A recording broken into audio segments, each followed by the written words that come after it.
CBS News spoke with the brother of Maynor Yassir Suazo Sandoval, one of the victims. He says he wished he could have stopped his brother from going to work. Moises Diaz was scheduled to fill potholes on the bridge the night of the collapse, but his shift changed. He says his friend Julio Cervantes survived the collapse by climbing out of his truck as it was sinking, adding Cervantes can't swim, and telling us he thought, "I'm going to die here."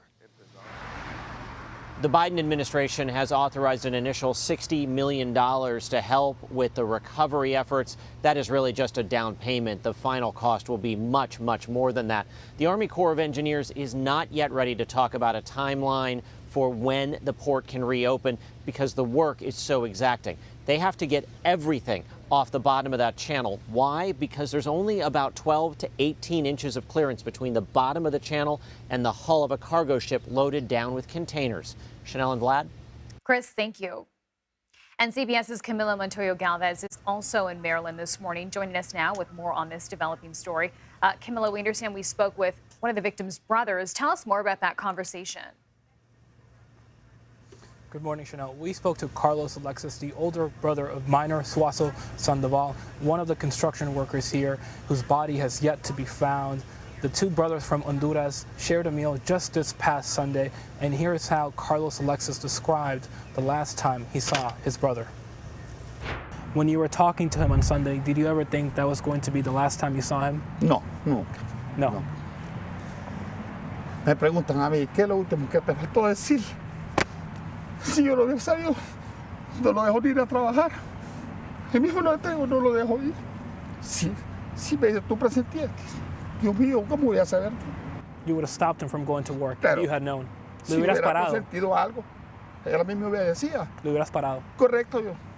Son cuestiones que normal, el día a día los despedimos hoy, mañana los veremos, pero no sabíamos que se iba a hacer lo último. Pero no sabías, you didn't know.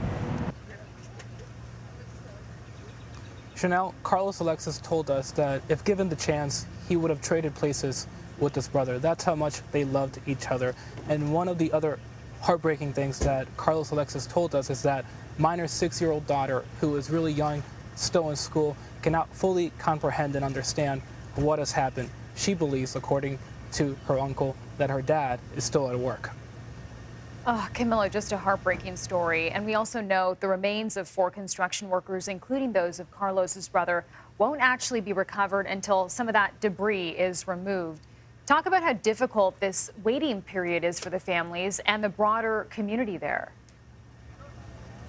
Well, Chanel, one of the reasons that there's so much agony and anguish in these communities and amongst these families in these immigrant communities here in Maryland is that some of them have not received any closure, any finality on these ordeals. And that is because some of their loved ones' bodies have not been recovered from the channel here. And that has prevented them from honoring their loved ones, from holding funeral services. But tragically, it has also given them a deceiving and non-existent glimmer of hope that we tragically know does not exist. And we know, the financial burden of having a funeral can be so large. How are the families handling this? And is the public sort of coming together to help in any way? Well, a nonprofit organization here in Maryland, Chanel, has already raised tens of thousands of dollars to provide assistance to the families of the victims. Additionally, the Office of Immigrant Affairs here in the city of Baltimore has set up a separate fundraising effort to raise money for the families of the victims, but also the survivors of this tragic incident. And that fundraiser is still open, still accepting donations. It's important to underscore that because the presumed workers who are presumed to be dead hailed from Mexico and Central America, some of their families may want to send their bodies back home to these countries, and that obviously is a very expensive process. Oh, just an awful situation there. Camilo Montoya-Galvez, thank you.